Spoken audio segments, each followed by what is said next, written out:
Hello. నమస్తే అండి. మీరందరు బాగున్నారా? నేను బాగున్నాను.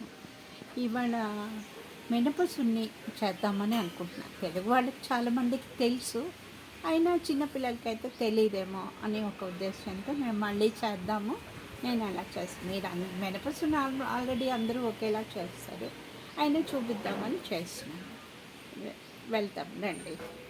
దీనికి ఇంగ్రీడియంట్స్ పెద్దగా ఏం అక్కర్లేదు. మినపప్పు నేను 200 గ్రామ్స్ తీసుకున్నాను. బెల్లం కూడా 200 గ్రామ్సే ఉంటుంది. నెయ్యి కూడా అంతే, ఇప్పుడే కాచి పెట్టాను అనమాట, ఫ్రెష్గా ఉంది నెయ్యి. ఇది ఒక 200 తీసుకున్నాను. ఇది ఎలా చేయాలో నేను మీకు మళ్ళీ ఇప్పుడు చూపిస్తున్నాను రండి. ఈ స్టవ్ మీద బాండ్లీ పెట్టానండి. దీంట్లో 200 గ్రామ్స్ మినపప్పు వేయించుకోవాలి. నూనె అది ఏం అక్కర్లేదు, ఊరికే అలాగా వేయించాలి, బాగానే వేయించాలి, ఎర్రగా వచ్చేదాకా వేయించాలి. ఇదిగోండి వేయిస్తూ ఉన్నాను ఇలాగా. కొంచెం సిమ్లో పెట్టే వేయించాలి, హైలో పెట్టకూడదు, సిమ్లో పెట్టి నిదానంగానే వేయించాలి. ఇది ఇంకా ఒక 5 నిమిషాలు వేయించాలి.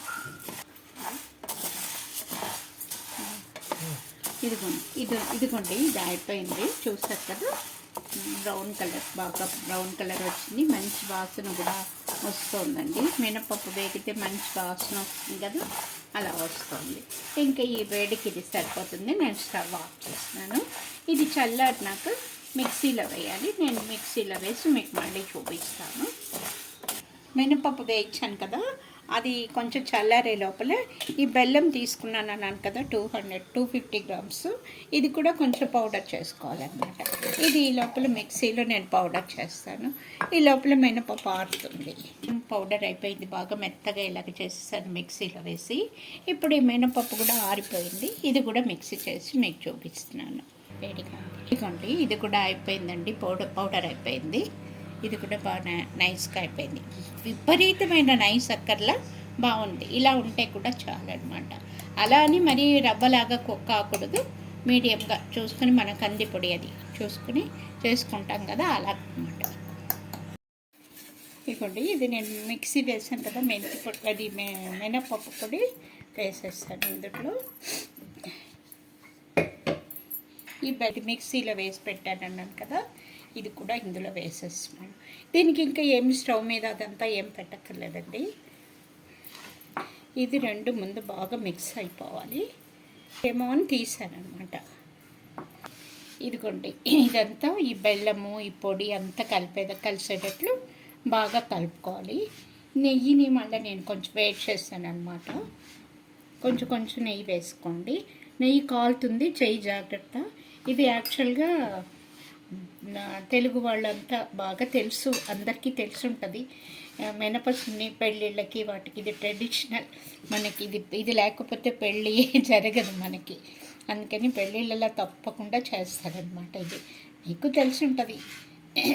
మినపసున్ని అంటే పెళ్ళి అని అనుకుంటారనమాట. పెళ్ళి ఇది మినపసున్ని లేకుండా పెళ్ళే ఉండదు మనకి, ఆంధ్ర వాళ్ళకి. ఇదిగోండి ఇది ఇప్పుడు ఆ నెయ్యి అంతా వేసి కలిపానండి దీన్ని. ఇది మనకి ఏ సైజు కావాలో ఆ సైజు ఉండలు చేసుకోవచ్చు. నేను కొంచెం చిన్నదే చేస్తున్నాను అనమాట.